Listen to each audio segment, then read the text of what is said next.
S Janakamma.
ಏಯ್ಟಿಂದ almost ಎಲ್ಲ ಮೈಸೂರಲ್ಲೇ ಇರ್ತಾರೆ sir. ಈ ಮನೆ ಎಲ್ಲ ಇನ್ನೊಂದು ಮನೆ ಇತ್ತು, ಅಲ್ಲಿ ಇರ್ತಾರೆ.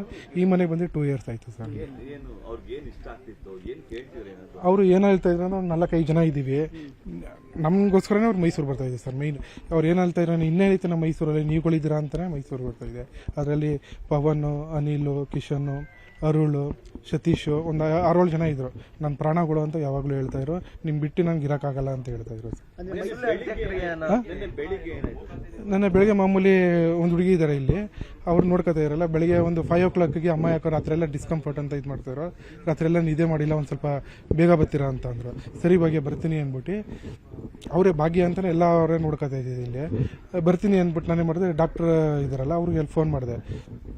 ನಾನು 15 ನಿಮಿಷದಲ್ಲಿ ಬರ್ತೀನಿ ಅಂತ ತಕ್ಷಣ ಇಮಿಡಿಯೇಟ್ ನಾನು ಹೊರಟು ನಾನು 5:30ಗೆಲ್ಲ ಇಲ್ಲಿ ಬಂದೆ ಸರ್. ಇಲ್ಲಿ ಡಾಕ್ಟರ್ ಏನಂತ ಹೇಳಿದ್ರು ಅಂದರೆ ಅಡ್ಮಿಟ್ ಮಾಡ್ತಾರೆ, ಇಲ್ಲ ಅಂದ್ರೆ ಮನೇಲೆ ಟ್ರೀಟ್ಮೆಂಟ್ ಕೊಡಿಸ್ತೀರ ಅಂದ್ರೆ. ಅದಕ್ಕೆ ನಾನು ಅಂದರೆ ಅಮ್ಮನಿಗೆ ಹಾಸ್ಪಿಟ್ಲ್ ಅಂದರೆ ಸ್ವಲ್ಪ ಭಯ ಪಡ್ತಾಯಿದ್ರು. ಇಲ್ಲೇ ಟ್ರೀಟ್ಮೆಂಟ್ ಮಾಡಿಸ್ತೀನಿ ಸರ್ ಅಂದಾಗ ಅವ್ರ ಇನ್ಸ್ಟ್ರಕ್ಷನಲ್ಲಿ ನಾವು ಅವ್ರು ಏನೇನು ಹೇಳ್ತಾರೋ ಆ ಥರ ಗೈಡ್ ಮಾಡಿದಂಗೆ ಎಲ್ಲ ನಾವು ನರ್ಸ್ ಕರ್ಕೊಬಂದು ಎಲ್ಲ ಇದೆಲ್ಲ IV ಎಲ್ಲ ಕೊಡಿಸಿ ಎಲ್ಲ ಇದು ಮಾಡಿದ್ರು ಸರ್. ಎಷ್ಟೊತ್ತು ಅಂದರೆ ನಮ್ಮಮ್ಮ 11 o'clock ಮನೆಗೆ ಬಂದರು. ಮನೆಗೆ ಬಂದಾದಮೇಲೆ ಅವರು ಎತ್ತು ಕೂತ್ಕೊಳ್ಳೋಕ್ಕೆಲ್ಲ ತುಂಬ ಕಷ್ಟಪಡ್ತಾಯಿದ್ರು, ಸೀರಿಯಸ್ ಆಗ್ತಾನೆ ಇದ್ರು.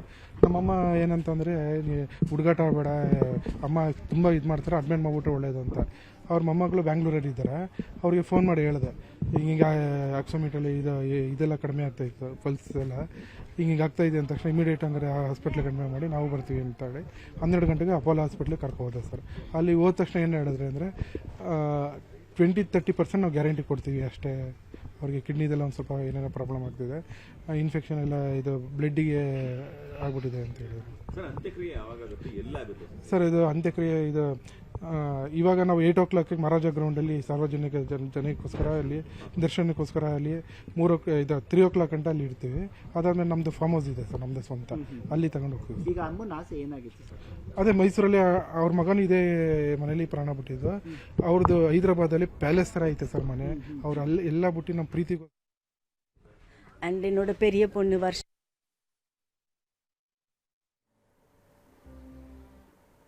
ಏನೂ ಹೇಳಲಿಲ್ಲ ಅವರು. ನಾನು ಬಂದಾಗ ಅವ್ರಿಗೆ ತುಂಬ ಒಂದು ಸ್ವಲ್ಪ ಜ್ಞಾನ ಅಷ್ಟೊಂದು ಇದಿರಲಿಲ್ಲ.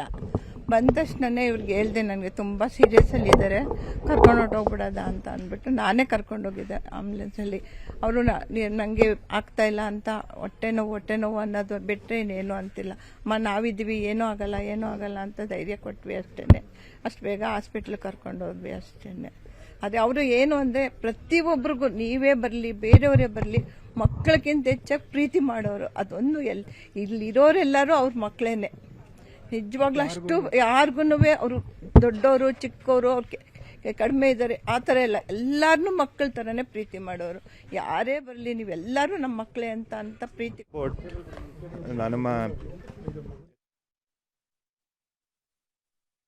ಕಿವಿ ಬಗ್ಗೆ ಸ್ವಲ್ಪ ತೊಂದರೆ ಇತ್ತು, ಹಾಗಾಗಿ ಅವ್ರನ್ನ ಚೆಕಪ್ ಮಾಡೋದು, ಕಿವಿ ಚೆಕಪ್ ಮಾಡೋದು.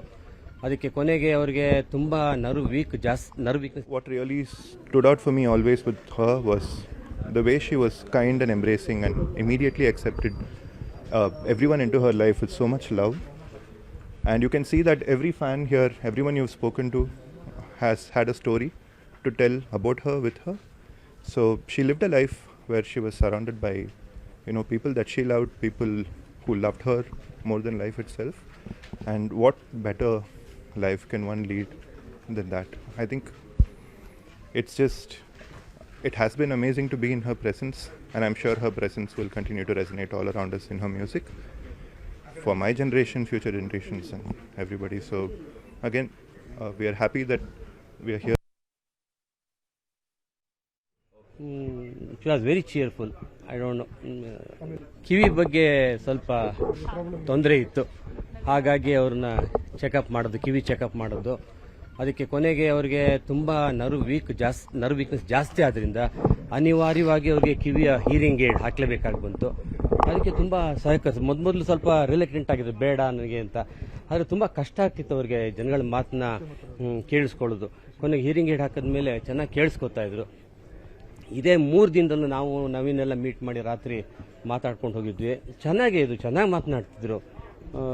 ನನಗೆ ಡಾಕ್ಟರ್ ಆಗಿ ಅನಿಸಿರಲ್ಲ ಅವರು ಅಷ್ಟು ಬೇಗ ಈ ಥರ ಆಗುತ್ತೆ ಅಂತ. ಅವತ್ತೂ ನನ್ನ ಹಾಡಿನ ಬಗ್ಗೆ ಎಲ್ಲ ಮಾತನಾಡಿ, ನೀವು ಆ ಹಾಡಿ ತುಂಬ ಚೆನ್ನಾಗಿತ್ತು, ಈ ಹಾಡು ಚೆನ್ನಾಗಿತ್ತು ಅಂತೆಲ್ಲ ತುಂಬ ಸಂತೋಷ ಮಾತಾಡಿದ್ರು. ಒಟ್ಟಿನಲ್ಲಿ ಜಾನಕಮ್ಮ ಅವ್ರು ಹೋಗಿದ್ದು ಸ್ವಲ್ಪ ದುಃಖವಾದ ವಿಷಯ. ಯಾಕಂದರೆ ನಮ್ಮ ಅಪ್ಪಾಜಿ ಜೊತೆ ಹಾಡಿದ ಹಾಡುಗಳು ಕನ್ನಡ ಇಂಡಸ್ಟ್ರಿಯಲ್ಲಿ, ಇಂಡಿಯನ್ ಇಂಡಸ್ಟ್ರಿಗೆ ಭಾಳ ಒಳ್ಳೊಳ್ಳೆ ಹಾಡುಗಳು ಹಾಡ್ಬೋದು. ನಮ್ಮ ಚಿಕ್ಕ ವಯಸ್ಸಿಗೆ ಹೋಗಿದ್ವಿ ನಾವು. ಸೊ ಅವರು ಹೋಗೋದೊಂದು ಮನಸ್ಸಿಗೊಂದು ನೋವಿದೆ. ಅದಾದರೂ ಜೀವನದ ಬದುಕೋದು ಅಭಿಮಾನಗೋಸ್ಕರ ಮಾಡೋದು. ಅವ್ರು ಹೋಗಿರೋದು ದುಃಖ ಇದೆ. ಅಟ್ ಸೇಮ್ ಟೈಮ್ ಜನಗಳ ಒಂದು ಆಸೆ, ನಾವು ಇವತ್ತು ಅವ್ರ ಜೊತೆ ಇದ್ದೀವಿ, ಅವ್ರಿಗೆ ನಾವು ಸೆಲೆಬ್ರೇಟ್ ಮಾಡ್ತೇವೆ. ಅವ್ರ ಆತ್ಮಕ್ಕೆ ಶಾಂತಿ ಸಿಗಲಿ ಅಂತ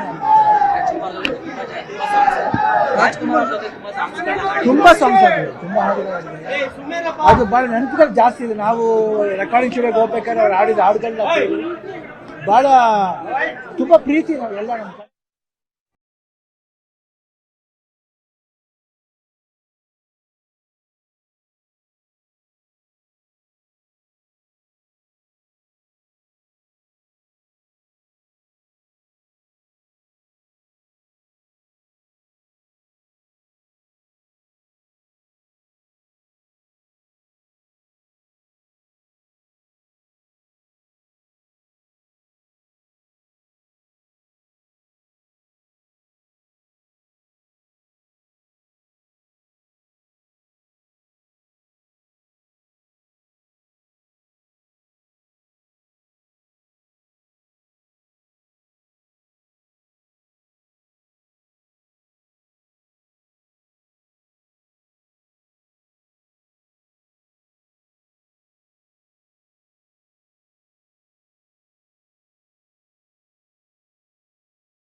ನನ್ನ ಜೊತೆ ಎಸ್ ಜಾನಕಿ ಅಮ್ಮನವ್ರನ್ನ ಸುಮಾರು ವರ್ಷಗಳಿಂದ ನೋಡ್ಕೊಳ್ತಿರುವಂಥ ಅವರ ಕೇರ್ ಟೇಕರ್ ಭಾಗ್ಯ ಅವ್ರ ಜೊತೆ ಇದ್ದಾರೆ. ನಾನು ಅವ್ರನ್ನ ಮಾತಾಡ್ತೀನಿ.